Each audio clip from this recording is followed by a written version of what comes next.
Arestado ng mga operatiba ng Buena Vista Municipal Police Station, katuwang ang PDEA 13 ang isang high-value individual sa bisa ng search warrant operation na naganap sa Buena Vista, Agusan del Norte.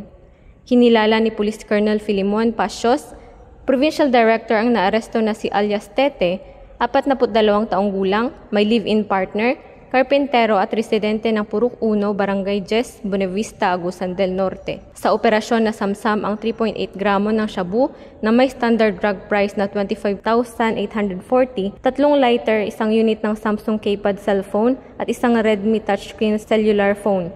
Mahaharap ang naaresto para sa paglabag ng RA 9165 na kilala rin bilang Comprehensive Dangerous Drugs Act of 2002. Bunga ng patuloy na pagpapaigting ng kampanya kontra ilegal na droga, unti-unting nakikita ang pagbabago sa ating bansa tungo sa isang ligtas at bagong Pilipinas.